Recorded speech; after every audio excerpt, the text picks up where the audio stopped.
Hi, friends. Welcome back. I'm Emily. And I'm Whitney. And you're listening to Cousins Talk Crime.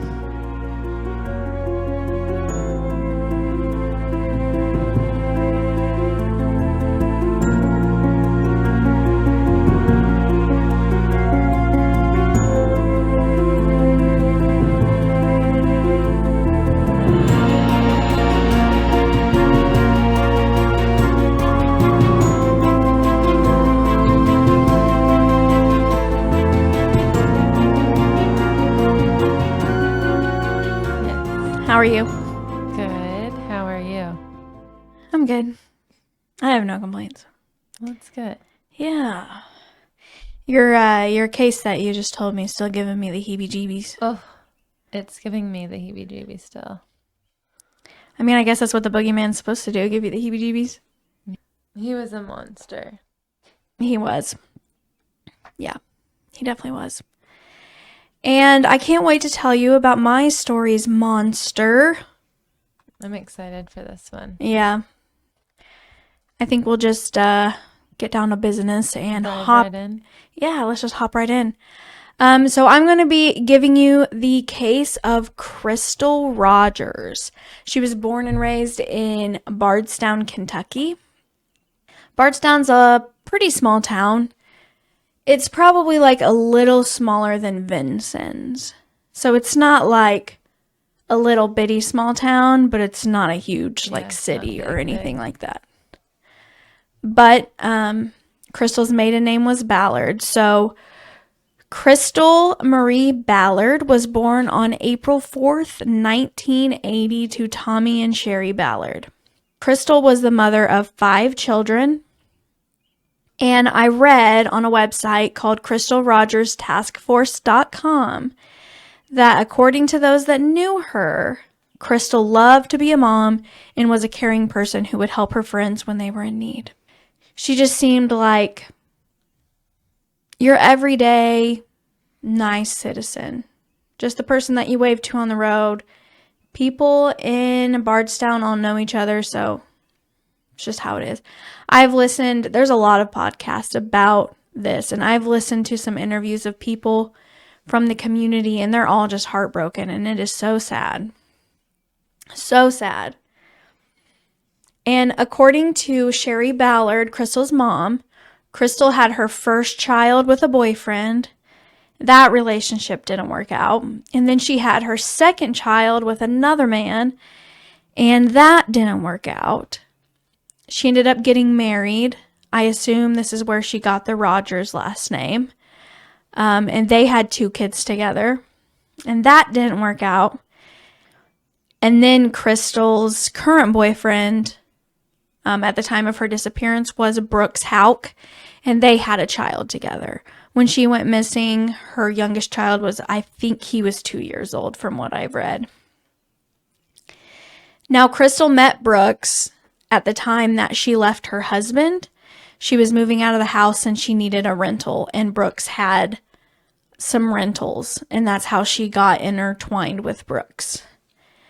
Things turned romantic, and Crystal's mom, Sherry, in an interview that I listened to, she thinks that Crystal saw an opportunity in Brooks. He was a business owner. He was successful. It was just kind of a way for her to be able to support all her kids, and he seemed like a really nice guy. He was really polite. She said he was yes ma'am, no sir, that kind of stuff. And she really thought that he would get along with her dad just because of how successful he was and whatnot. Now, Sherry said in an interview that she had never told Crystal this, but she never really had a good feeling about Brooks. Like, she kind of always had this just eerie feeling like about him. Yeah. And she asked a close friend one time what she thought about Brooks. They were having like Easter or something over at the house. The kids were all outside hunting Easter eggs, and they're sitting inside. She's like, so what do you think about Crystal's boyfriend, Brooks? And I guess the friend was like, I think he's fake. Like, she's not buying any of it at all. Mm-hmm.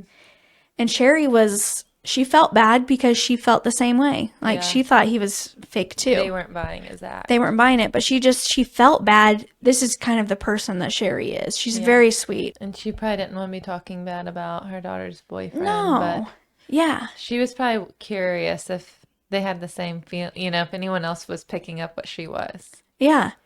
So they weren't buying it. And I guess there were several times that Crystal would come to her crying because they'd get in a fight and he'd... Crystal, she said one time in an interview that Crystal cried to her one time, like, why? Why do I always find these guys like this? Some people just have bad luck, unfortunately. But she didn't want to feel that way about him. Like, she felt like she was judging him and she didn't know him that well. But that's just how she felt. And she said the first strange thing that kind of happened was there was a time that Crystal and two of her siblings, a brother and a sister, they went out to Brooks's house, like a farm, and they were shooting clay pigeons. And for some reason, whatever reason, I don't know why, Brooks replaced the bullet in the gun that Crystal was using with a different kind of bullet. Let me see how she quoted it. She called it a turkey shell, and she wasn't for sure if she was saying that right. So don't quote us on that. But it was some type of bullet that would make the gun kick back harder than normal. And it was like he wanted to do something to hurt her. Ha ha ha, so funny. And Sherry said that Crystal came home with like a really big bruise on her shoulder. Oh my God. And she was not happy about it. Like, the mom wasn't happy about it. Crystal was just like, oh, it's fine. But it's like, why would you do that? Right. And she says that this happened before Crystal ever got pregnant with their son. Oh boy. Yeah. When Crystal got pregnant, she moved in with Brooks, and everything was fine for a while. But one time, one of Crystal's kids called Grandma and said that they were home alone. I don't know if Crystal was working or what the situation was, but Brooks was supposed to be home with the kids, and Crystal was not going to be home. Like, this was planned. And so Grandma got in the car and was like, well, I'm not leaving these kids alone. By the time she got over to the house, Brooks had gotten home, and he was like messing around in the kitchen, something. And she kind of got on to Brooks and was just like, why are you leaving these kids alone? At the time, they had an infant son, and they're having their kids just watch the baby. Like, you can't put that kind of responsibility on the kids. No. So she got upset with him about that. And I guess Brooks didn't talk to her for like months. And told Crystal it was because she came into his home and disrespected him. Oh. Yeah, I can't handle the truth. Yeah, he was very petty. Some people can dish it, but they can never. They cannot take it. They can never It kills them to take it. And he is that guy. Yeah. Like, he's the type that just walks around with his head held high all the time. Like, I can do whatever the heck I want. Yeah. And then you inconvenience him, and it's like, whoa. Or call him out on his own, and he can't handle it. I will say I didn't know anything about this case, really. I just knew that this was a girl that went missing in Bardstown. And then it did not take long for me to dislike Brooks Houck. Yeah. Like, very long. I think a lot of people are on the same page with you with that. Yeah, I think so. I think that's the general consensus. Yeah. So let's fast forward to the night that Crystal went missing. So Crystal was 35 at the time, and it was July 3rd, 2015, and Brooks and Crystal were at their house just enjoying an evening. I think July 3rd that year was a Friday. Okay. I apologize if that's incorrect, but I'm thinking it's a Friday. So they're enjoying a Friday night at home. Brooks decides to go to bed, and he passes by Crystal sitting on the couch. She's just playing games on her phone, you know. Fruit Ninja, whatever Candy games you're Crush. playing. Candy Crush, Farmville, whatever it is that you're playing in 2015, I'm not sure. So he went to bed for the night and he left her sitting on the couch playing games. The next day he woke up and her car was gone. So he didn't think anything of it. I guess they had a fight the night before. Mm-hmm. We'll get into it a little bit and a little bit later, but I guess they got into a little bit of a fight. And so when he woke up and she was gone, he was like, I'm not that worried about it because she's just mad at me. She's going to go blow off some steam and she'll be back. So the next morning is the 4th of July. Crystal's daughter calls her grandma Sherry, Crystal's mom, and she asked if she had talked to her mom. Like, hey, Mama, have you talked to my mom? She said no, but she was thinking it's 4th of July. Maybe she's at a party or something, and she doesn't have her phone on loud, or she just doesn't care about her phone at the time. You know, she wasn't really worried at this point. Mm-hmm. But she did call around to other family members to see if they had heard from her that day, and they all said no. So they're all texting her and calling her and just waiting for her to get back with them. They're still not freaking out about it. Worried. Yeah. Now on July 5th, Crystal still hadn't gotten back with anybody or returned any phone calls. I guess Crystal's sister called their mom, Sherry, and said, hey, Mom, I still haven't heard back from Crystal. I'm kind of starting to get worried. Mm-hmm. So Mom was like, okay, yeah, I'm worried too. And I guess on that day, July 5th, Sherry ran into Brooks. I don't know if they met at like a grocery store or what, but they were near Brooks's car. And she asked about Crystal. And he told her about the argument that they got into. I guess they got into an argument because Brooks wasn't treating Crystal's kids like his own. He was treating his son better than the others. And so that's the argument that they got into. But he said it like wasn't a major thing. But he thought that it was normal to him that she was just getting way clearer thoughts. Well, and the mom thought, okay, 2 of her, like all their kids were with their dad, except for the youngest one because they shared the baby together, so they weren't with the dad. And so the mom thought, okay, I will believe his story if he doesn't have the baby. Because she, in her mind, if Crystal was going to go get time away from him, she would not leave the baby. Baby would come with her. Because I guess this has happened several times where Crystal has packed up the kids and left Brooks's house to get away from him for a little bit. And you're not leaving your kids. You're not leaving your kids. So she, in that moment, that's what she was thinking while she was talking to Brooks. And I guess she decided that she was just going to take a peek in Brooks's car, and she saw the baby in there. And so she just automatically knew something was wrong. Crystal would not leave that baby with him. Right. Like, if she was leaving to get away, the baby would go with her. Mm-hmm. That's how it's always been. No, yeah, so in her mind, that was it. Yeah. That was the time that was like. And I get that. Something's wrong. I feel like my mom would immediately know if I just was, taking a break from life and all my kids were just, she'd be like, something's wrong. Right. Something is not right. So did she confront him at all when she saw the baby in there? I don't think she did at that time, but she knew something was wrong. She just had a gut feel. Yeah, she did.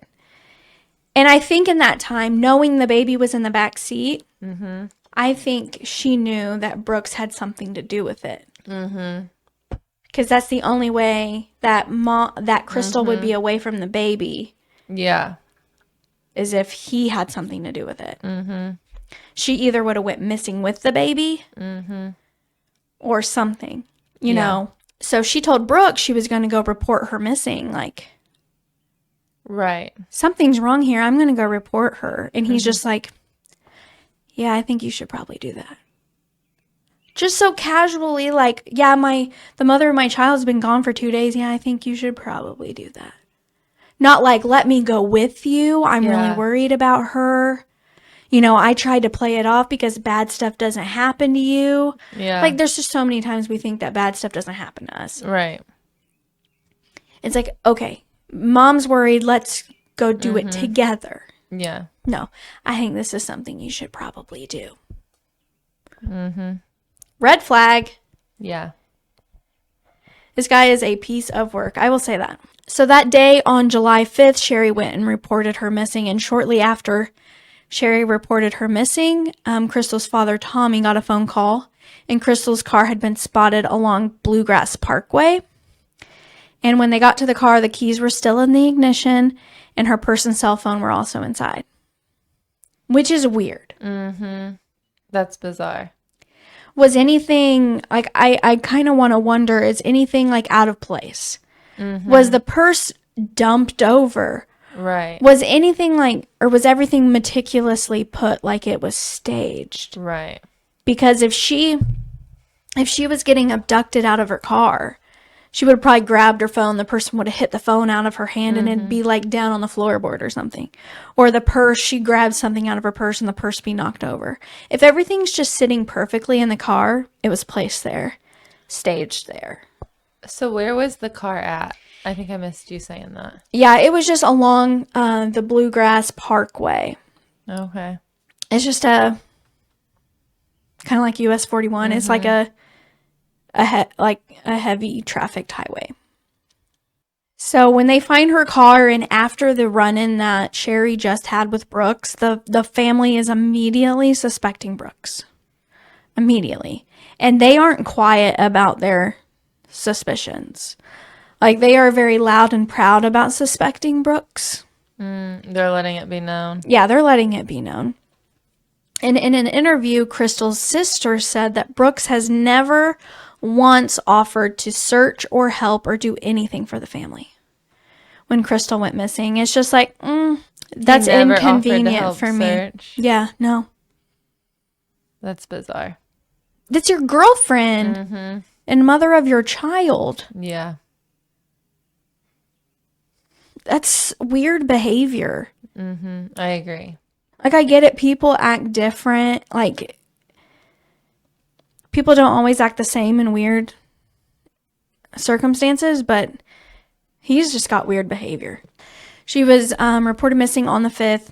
On July 8th is when they brought Brooks into the police station to kind of question him about things he knows and whatnot. And so I was able to find the police interrogation on the internet, and I made a couple clips for you. Oh, I'm excited to see him. Yeah. It's a 2-hour long interrogation.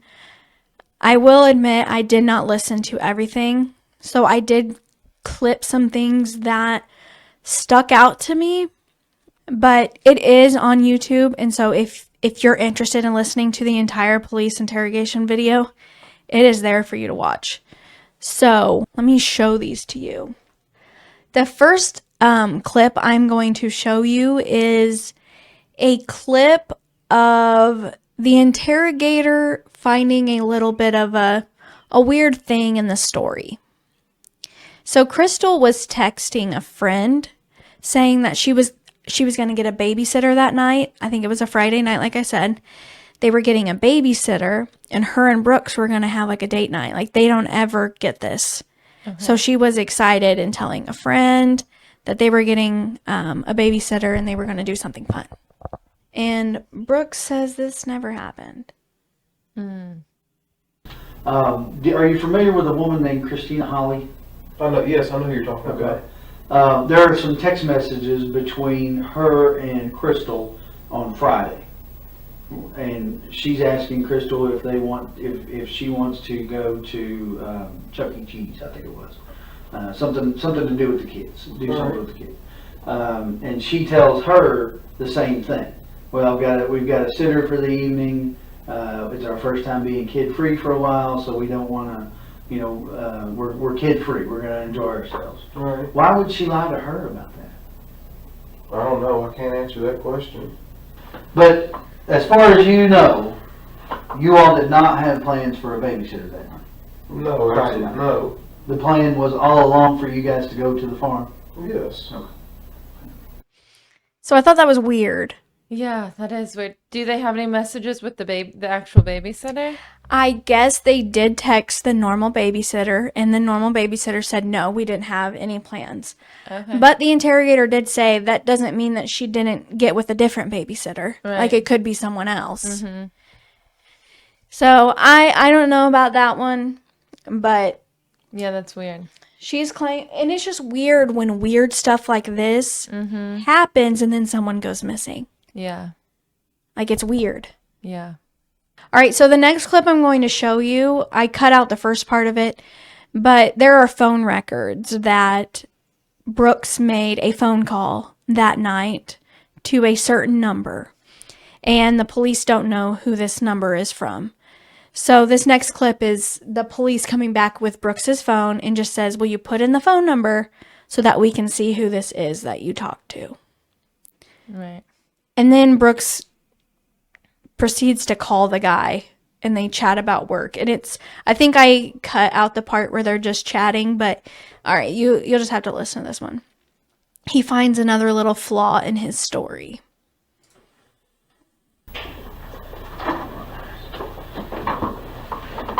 Okay, if we put that number in? Yeah, go right ahead. Do what you gotta do. Looks like you got a couple of messages. Yeah, I don't know how to do that. I've You just got an do- Apple phone, so just, You just wanna put the number in, right? or check contacts or however you do it to see who it is, yeah. Check this one. 192-1390.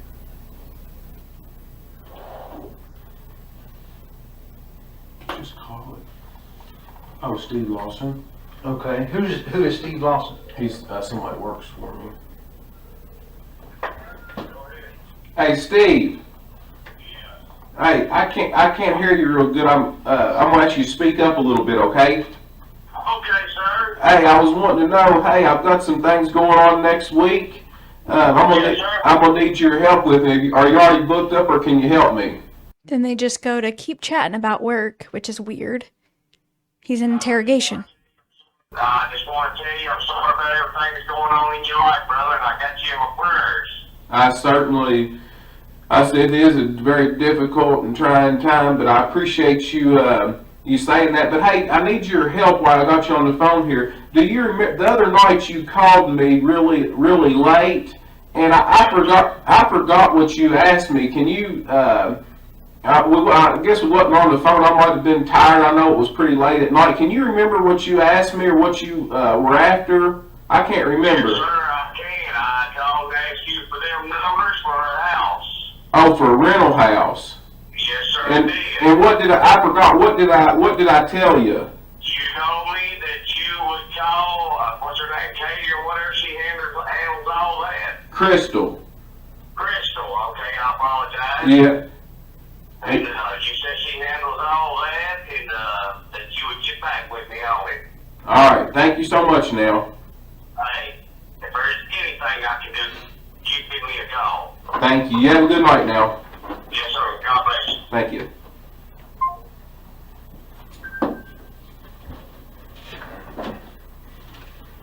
Look at him.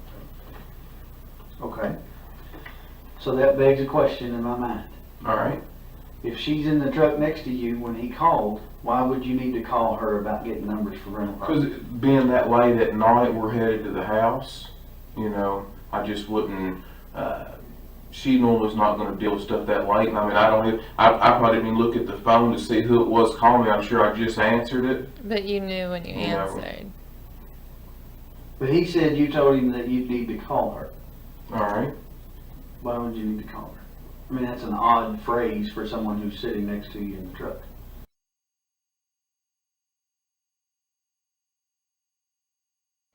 Okay, so let's unwrap that one a little bit. That call sounded rehearsed. That was the most rehearsed call. What did I call you about that night? Oh, I remember why you called me that night. For one, he can't even get her name straight, but he starts the conversation with, "I'm so sorry. You're in my who's in your prayers? You can't even pronounce her name. Who are you praying for?" No, and that part is probably rehearsed too. Well, I'm going to pretend I don't even know her name. There's no way I was involved in her murder or her disappearance because I don't even know her name. He called her Katie. Katie. that was the most rehearsed thing. Because why did he call him? Why did he do that? Because I didn't even see. He didn't. They just wanted to know who the phone. Like they just Who it wanted to know who the was. phone number was. Yeah. And they called and they talked for like He a was good like, couple Let minutes. me call him right up because we already gotta. Yeah, we've we already rehearsed this got- whole thing. Yeah, we've been waiting for this moment. It's your time to shine.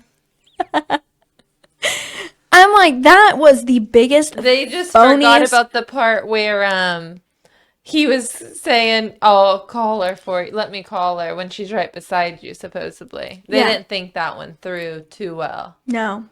That detective he picked up on that real quick. Well, and that's how I thought. Like, I could never be a detective because I would forget details and stories. And this guy knows the details. He's like, well, but she was sitting next to you in the car. He's like, well, I don't want to talk to her about work stuff that late. I didn't What? even know who was calling. What's that have to do with it? What's that have to do with saying I'll have to call her to figure that out? And it's funny. Who How calls about he's rentals at 12 o'clock at night? Yeah. And it's just really funny to me how he's so good at talking on the stuff he's rehearsed. But when he's calling him out on something that he messed up in his story, he starts saying stupid shit like, well, I didn't want to talk to her about work stuff. It was late. And I didn't even know who was calling me. I just picked it up. But she's supposedly wide awake right beside you. I'm sorry, but this is damning. This makes him look so bad. So I do have one more clip to show from the interrogation with, I mean, it's not even like truly an interrogation. It's just a questioning. I don't think before he really came into the police station, they thought he was a suspect. I think it was after he left, they were like, oh, Yeah. this guy something's weird about him. Yeah, and just for pretext of this clip, Brooks has a brother named Nick, and he is a police officer for Bardstown, Kentucky. So he is a local cop. So we're in the fast forward phase.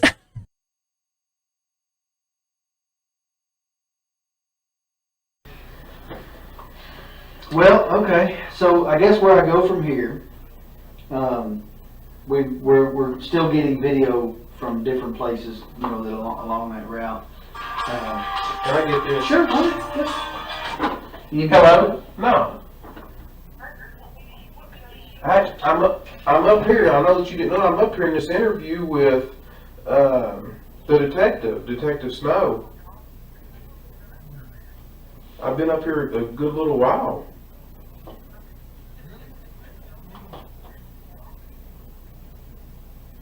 I'm filling out this statement here and everything.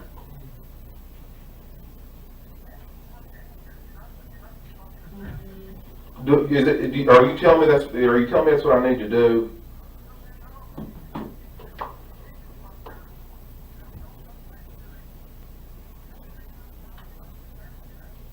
I know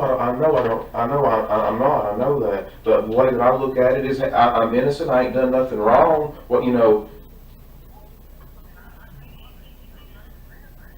I know you told me innocent people have got jammed up, but if you're telling me to leave, I'll get up and leave. If you want me to.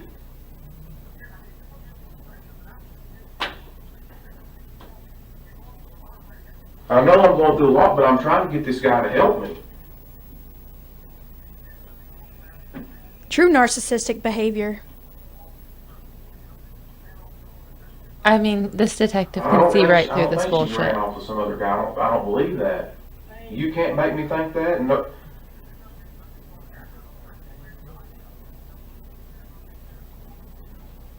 Yeah, so do I. I'll do exactly what you're telling me to do right now. You want me to get up and leave? I mean, I don't think these guys. I don't think these people have got it vindictive just to skin me for no reason. Man, this is not their family. This is not.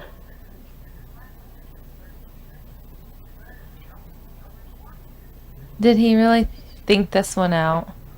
I don't think so. Think this one through? All right, thank you. He thinks y'all are gonna fuck is what he thinks. I don't know who he is. Nick, my brother. If you want to go, you're free. No, I know it, but I'm not. He just said just to keep sitting up here, to give a statement, do an interview, whatever I got to do it. But he said, darn, just to keep just letting them just beat you to death over this right here. Just ask what you got to ask and let you know. Yeah. Oh my gosh. See, to me, even like the first part with Steve Lawson, going back on it is really suspicious to me. But this is what stuck out to me first. I feel like the brother put the nails in the coffin by calling him. Mm-hmm. A police officer? It's weird to me that a police officer doesn't think police are doing good. Right. Why As a does- police officer, you should be like, this is standard. You're going to be the number one suspect. You know what I mean? Typically, like, sit there, tell them what you know, answer their questions. For him to reverse the opposite is very odd behavior. Very weird. Mm-hmm. And to call mid-interview and tell him he just needs to get up and leave? Well, they probably Not have a even set like- time. When it comes to this time, if I'm still sitting in there, call me. Yeah, because part of it felt rehearsed too. Like, I'm sitting here and I don't think these guys are out to get me. No. This guy is a joke. Mm-hmm. An absolute tool. So I'm going to show you just the last little clip of how they wrap it up. He does, even after he gets off the phone with his brother Nick, he does continue to talk to him for a while, but I didn't see anything too significant. I appreciate you coming in. If I ask you to come in again, or if I come see you, again, know that you're always welcome to tell me you don't want to talk to me anymore. That's perfectly okay. All right? Are you completely done with my phone? Yes, sir.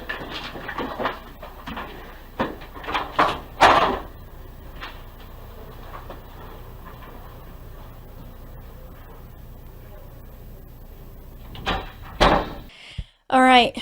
To me, that is a man that did something bad. Mm-hmm.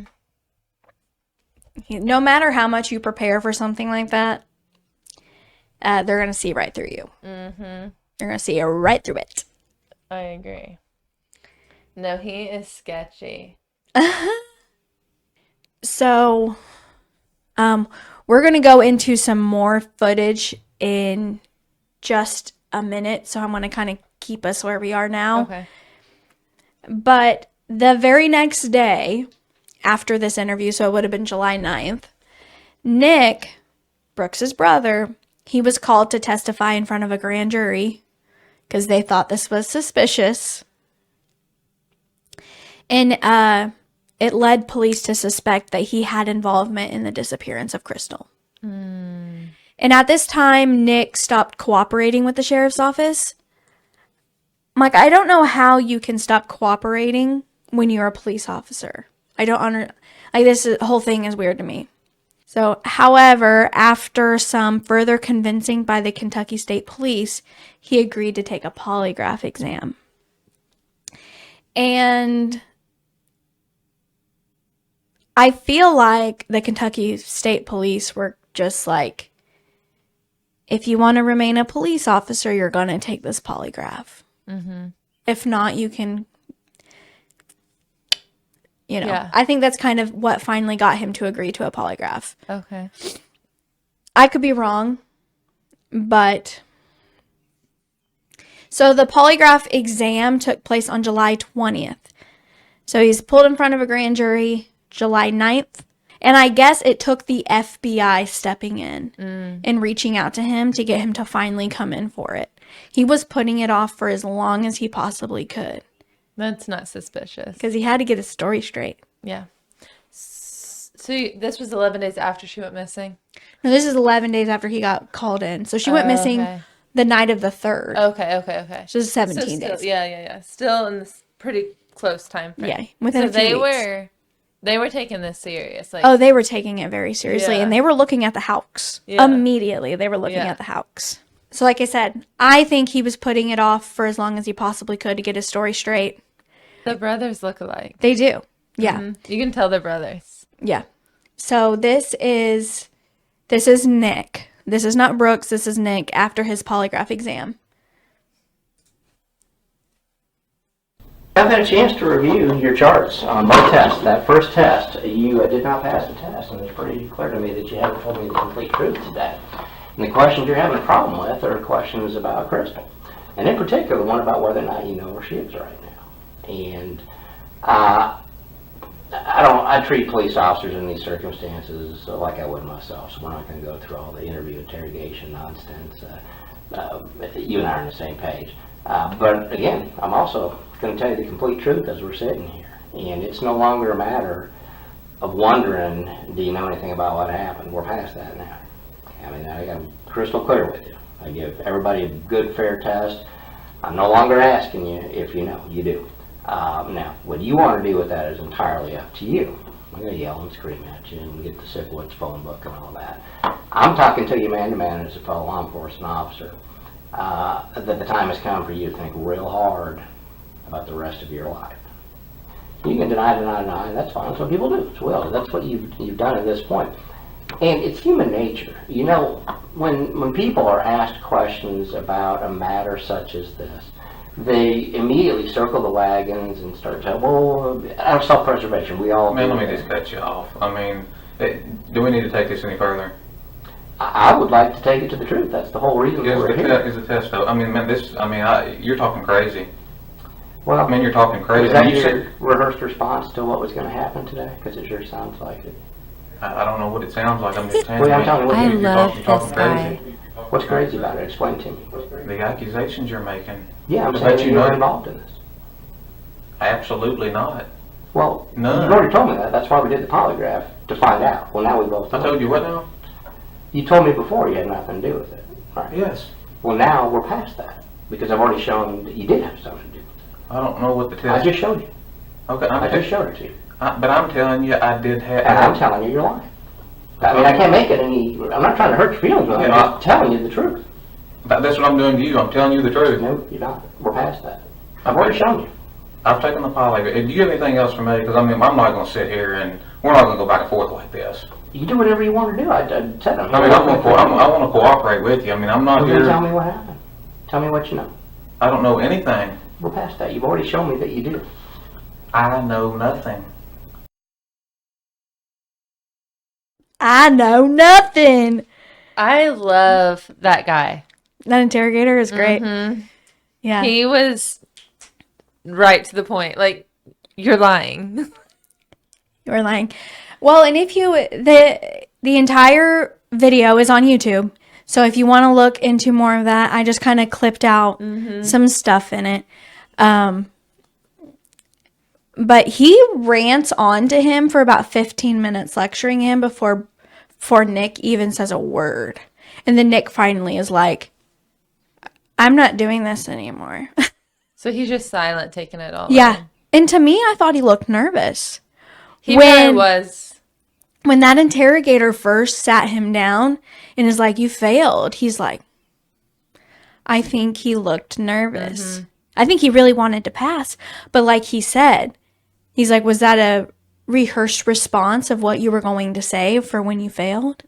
Because, yeah, he had to rehearse what he was going to say when he failed. I mean, he was hoping he wasn't going to fail. Right. But I don't know. Nick seems weird. Yeah. And him and his brother sound identical, too. So after that, I don't know, it didn't feel right. The Houck brothers are on my radar, you know. So this what happened the end of July. On October 16th, 2015, Nick Houck was fired from the Bardstown Police Department. Good. And Brooks was officially named a suspect. Now, a white Buick became an important piece of evidence when a private investigator found out that one was parked at the Houck farm the night that Crystal disappeared. And the Houck's grandmother, Anna, owned a white Buick, but she sold it several weeks after Crystal went missing. That's convenient. Give them enough time to clean it up. Authorities issued a subpoena for the 82-year-old to testify in front of a grand jury. The subpoena stated that the car may have been used to dispose of a body, cleaned, and sold in an attempt to prevent evidence from being discovered. Anna refused to testify, and her attorney said her statement to police and the buyer's information was enough. She didn't want to testify against her grandkids. I get it. In 2000, I don't think Grandma had anything to do with it. I just think they were borrowing Grandma's car. In 2016, police did a search of Nick's home and Anna's home for DNA. As far as I know, nothing came about that. I mean, they couldn't search Brooks's home because she lived there. But they did search Nick and Anna's. Did they question the grandma on what made her sell it? I'm sure they did, but it must not have Yeah. been significant enough to... I'm just wondering if she was pressured by... Yeah, I don't know.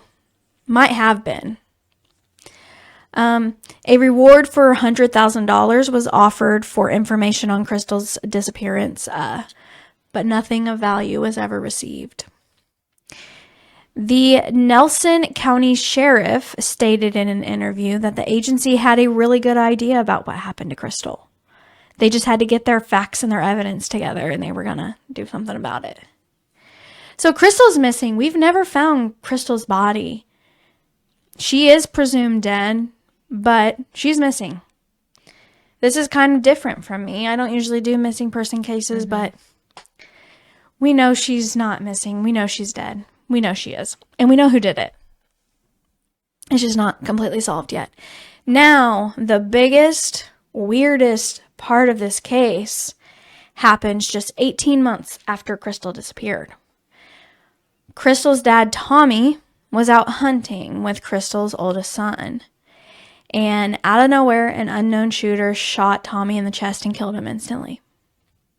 Crystal's dad was just killed randomly. Police did clear the grandson, and they were able to prove it was not a self-inflicted gunshot wound, as his gun had not been fired. I hope that they are working on this one in the background and have somebody for this. But as far as I know, no one has been indicted ever for the murder of Tommy.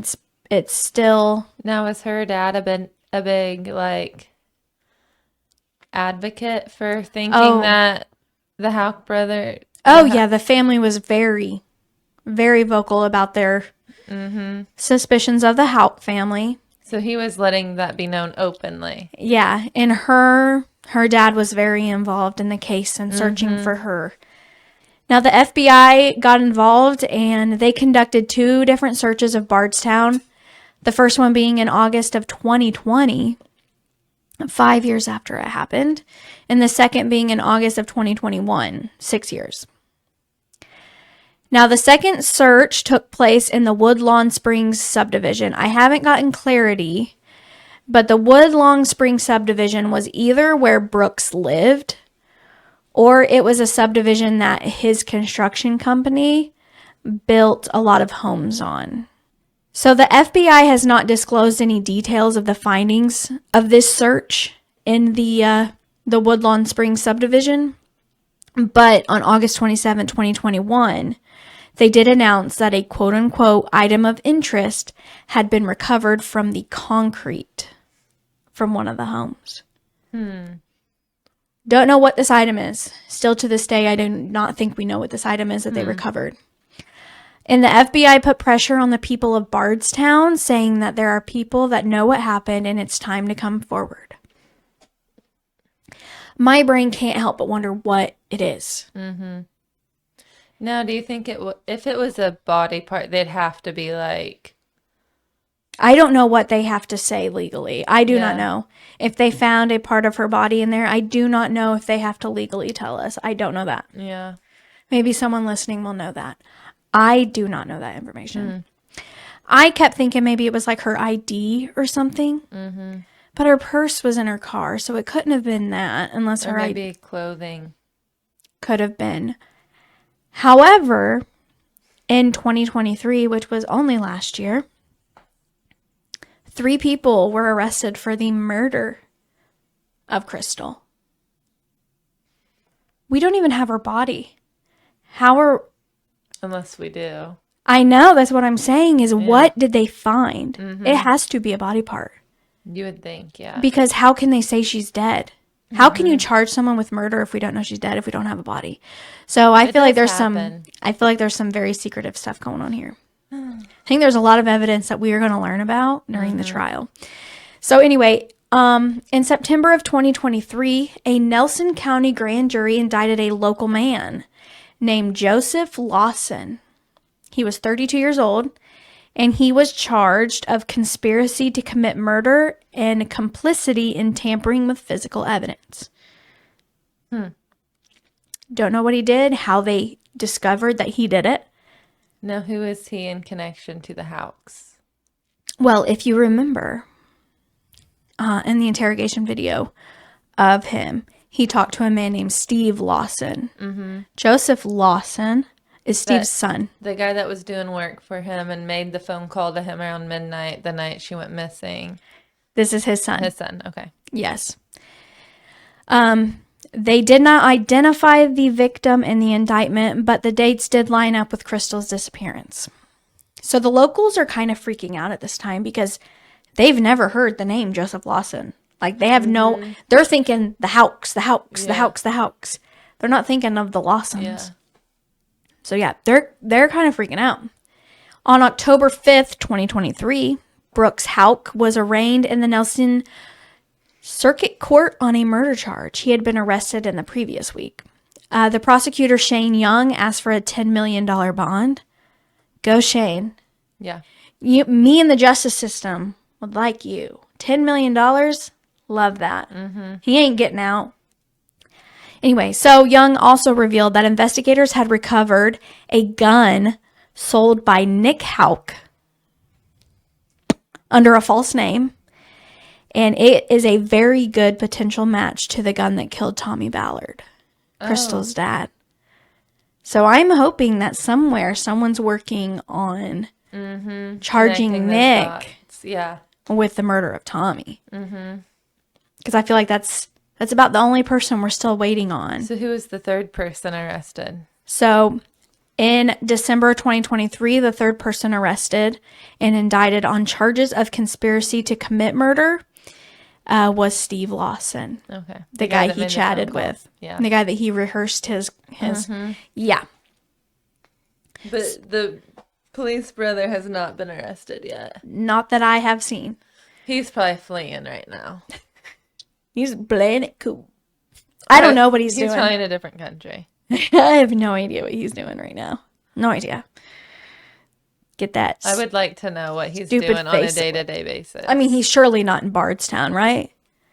You got fired from the police department. You and your brother are like suspicious AF. You're gone. Well, they're arresting people, so that's weird that he saw. I mean, that was what, about 8 months ago when they started these arrests? Yeah. This is still, I mean, and she went missing in the middle of 2015, so it's been a long time coming. A long time coming. So anyway, the trial date was set for the three men back in February, so just a couple months ago. And the trial date is set for February 10th, 2025. So we will pick this back up. Why do we have to wait that long? They got to spend a year probably getting all the evidence and stuff together, which is fine. Just as long as these guys are behind bars, I don't care. Their trial can be 20 years from now. Right. Just as long as they're in prison. At this hearing, Young, the prosecutor, stated his plans to file a motion to try all three defendants together. And now I didn't understand, like, why you would, like, what's the difference of trying them together and trying them separate? And when I Googled it, I guess if you try them separately, they can all kind of turn on each other and you don't really know what to believe anymore because they're like, well, so-and-so said this and so-and-so said this. If you're trying them all together, they got to stay on each other's side and tell the truth or the truth. Now, Houck's attorney, Brian Butler, said that he's likely to object that. And another attorney also said he has mixed feelings on trying them together. But we'll see how that all works. I know that Houck is working really hard to get a solo trial. Now, Joseph Lawson He's paraplegic, and his attorney, Kevin Coleman, fought to lower his $500,000 bond. He argued for a lower bond and home incarceration, which would be like a treatment facility. I'm assuming like a nursing home or something like that. And he said that he was a low flight risk due to his paraplegic state. Now, the court granted him a lower bond, and they went from a $500,000 bond to a $250,000 cash-only bond. And Joseph's attorney still felt this to be unfair and requested a $50,000 unsecured bond, a meaningful reduction that considered his socioeconomic position. And once again asked for home incarceration with GPS monitoring, and the motion called Joseph's bail excessive and oppressive, and once again argued his paraplegic state meant that he was not a danger to the community and not a flight risk. And on February 12th of this year, the court ruled that they were, quote unquote, sympathetic to Lawson's paraplegic status, but they believe a $250,000 bond is reasonable to assure his appearance. So sorry, it's not happening. Mm-mm. He's not getting house arrest. Mm-mm. He's not getting out. Mm-mm. I don't care if he's in a wheelchair. Right. He shouldn't have done what he done. But as of right now, that is all we really know on Crystal's case. I am sure we are going to know a lot more when the trial unfolds next year, and I'm going to be here for it. I'm going to be here all for it. But I do want to bring up some very strange things that have happened in Bardstown before Crystal that a lot of people think are connected. So I'm going to just briefly talk about these. I may talk about these into more detail in a bonus episode, but there's been some scary stuff happen in Bardstown in the 2010s, and Crystal's kind of the last one. Not last one. I guess Tommy would have been the last one. Mm-hmm. But yeah, here are the people that we're thinking are all connected in some way, that may be the Houcks. So the first one, of course, is Tommy Ballard. And like I said, I can't wait for them to get evidence on Nick, especially with this gun. Yeah. I want them to like physically put that gun in that place. I think Nick got himself involved on that one. I think he may have just been upset because he got fired from the police and this and that. His life is ruined. I don't know. But if him and Brooks were close, I mean, I'm not sure that he had anything to do with Crystal. I'm really not sure. I'm not convinced that he has anything to do with Crystal. I think if him and Brooks are close, he knew what happened. Brooks may have said something to him. Maybe didn't say, hey, I did this to her, but in a casual conversation before, like, I just want to kill that bitch or something. But he failed the polygraph that said, do you know where she is now? Yeah. He failed that part. He did fail that part. And like I said, Tommy was very involved in Crystal's case. Mm-hmm. You know, he was on the front line. He was in the trenches. So maybe he was close to getting something on them. Yeah. And boom, he's dead. I did hear that he was like doing his own groundwork. Yep. Now, before Crystal's disappearance on May 25th, 2013, Jason Ellis, an officer with the Bardstown Police Department, which is where Nick worked, he was off duty heading home from his shift. He stopped along exit 34 on the Bluegrass Parkway to remove some debris that was in the road. So some sticks, a branch, I don't know, something that was in the road that he thought, I need to get this out of the road. He was ambushed, shot, and killed right there on an off ramp on a major highway. And I remember, because I told you I listened to that podcast, they think someone placed that stuff there and knew his route home. Like this was set up just for him. Yes. So worked. The police did say that. The police did say that this was premeditated. Yeah. Someone put the debris on the highway, hid somewhere, and waited for someone to stop. They weren't sure if this was a targeted attack specifically on Jason or if just whoever came up to it first. Right. However, knowing what I know now about Nick and his suspicions and him being a police officer, because the police may have said this before Nick and Brooks were before Crystal disappeared, and before they were suspicious.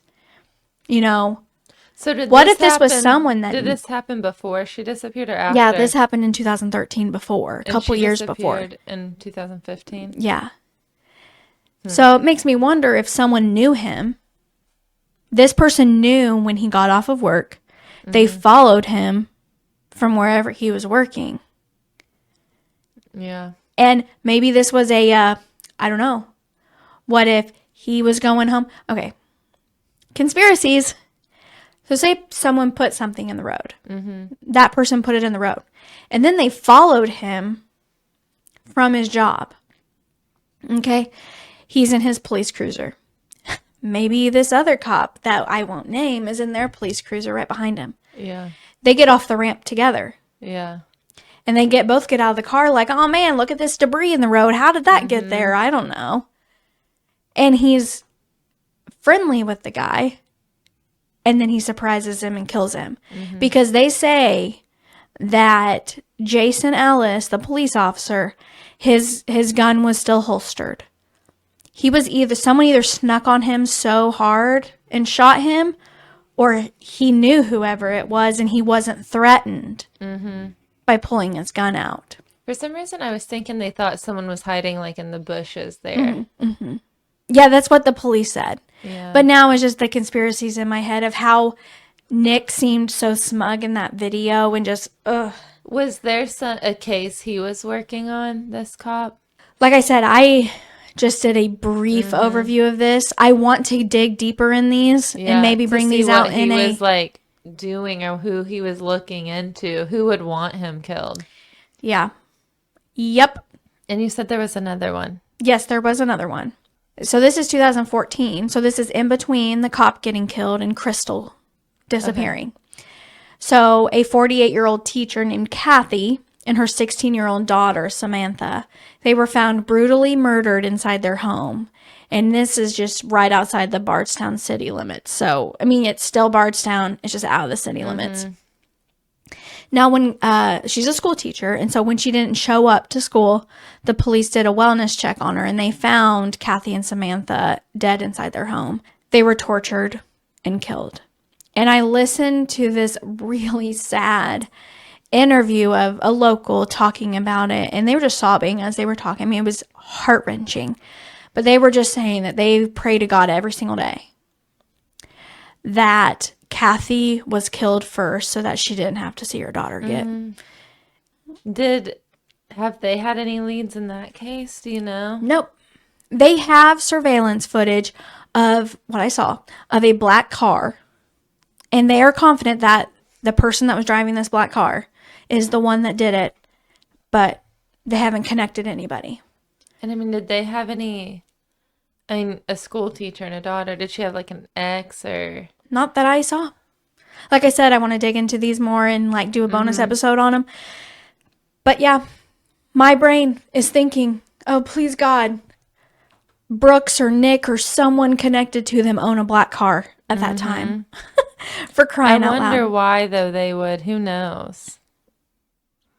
I don't know. Yeah. There's not much on it. You can't get much on these small town cases.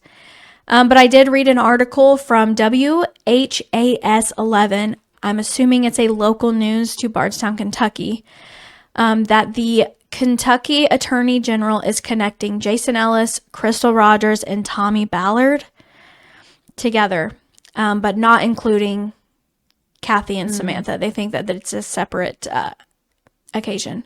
But a lot of people are thinking that they're connected in some way. I just don't think that the locals can believe that there's separate bad people in this small town, that it's just got to be one bad person doing all these things.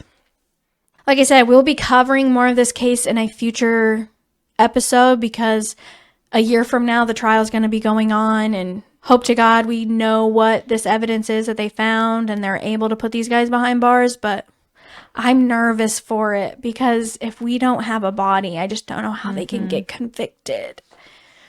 It makes me nervous because if you try them and they get off and then they find Crystal, they can't double jeopardy. They can't get them again. Yeah. So it just makes me really nervous. So I hope that they have everything they need to convict them. And I think even though the trial isn't for another year from now, is that when it's February? Yeah. Almost a little less than a year. I think there'll be more updates. I think we'll get court documents and stuff that will be. I hope so. I'm Because going to be when I just following it. Googled it, there's like 2 hours ago, there's all types of new. Really? Mm-hmm. Wow. Yeah. But it basically says like court documents were released and that Steve Lawson? Lawson was trying to get immunity to tell information on. Oh, shit. Yeah, that was just released gonna- 2 hours ago. Oh, my gosh. It's like the world knows. Okay. Have you guys ever watched a show called The Truman Show? Have you ever watched that, Whitney? Okay. It stars Jim Carrey. And he plays a character that lives in a TV show and he doesn't realize he's living in the TV show. I swear that's my life sometimes. I feel like I'm living in a TV show because weird things happen. It's like the Yeah. world knew that I was going to be covering this case today. 2 hours ago, he's wanting immunity. Yeah, new documents said light on alleged cover-up. We all know how I feel about that. Like, I want the truth to come out, but like, I don't want this guy to be out of prison in 5 years just because he told on him. We all know he did it. From what I'm reading, it says they're throwing it out because he's not being all the way truthful. Like, he's not, they're like catching him. They're like, you can have this if you're honest. And then they're like, you're not being honest. Yeah. You know, so we're not giving it to you. Like, you're still lying. I don't think he's admitting all of his full part is what they're saying. And I'm hoping if they have rock hard evidence that they don't give him that kind of deal anyway, because if they got rock hard evidence, they don't need anyone to tell on him. They can all go to prison for the rest of their lives. So yeah, that's all I have on Crystal Rogers. And they bring up the interview with the phone call. Yeah. And I don't think anybody even I don't think anybody even suspected that part. Like, I don't even think people pulled that part out of the interview as being a weird part until he magically got arrested one day. What are you reading? Steve Lawson told detectives he called Houck early on the morning of July 4th to tell Brooks the job is done, referring to Roger's car being moved. He told detectives his son Joseph had told him to make the call after he picked him up on the other side of Bluegrass Parkway. So he's just going to tell the truth without having immunity. How about that? Let the guilt get to you, I guess. And he's admitting that that phone call was staged. Oh, it was clearly staged. You don't have to tell me And that. it was, what he was saying was the job was done. Oh, my God. Okay, well, tune in next time for whatever we have to add to this Crystal Rogers case. Quit reading it. I know. We better sign off. Okay. We'll bring you updates as soon as we have enough to, I don't know. We'll bring you updates. Oh, I did want to mention, and this Yes. is just silly of me, Yes. for anyone who did you watch Game of Thrones? I did. Did you see what the detective's name is? Is Jon Snow. I didn't see that. That really cool detective doing that. His name's Jon Snow. How did I not read that name ever? They never had that name in any article I read. Yeah, it just says Detective Snow, but his name's Jon Snow. Wow. I was like, how fitting. He's so cool. Love Jon Snow. Sorry, just had to throw that. No, you're fine. Don't forget to like, subscribe, follow, all the things. We appreciate you guys. And we will see you next week. We'll see you next week. Bye. Bye.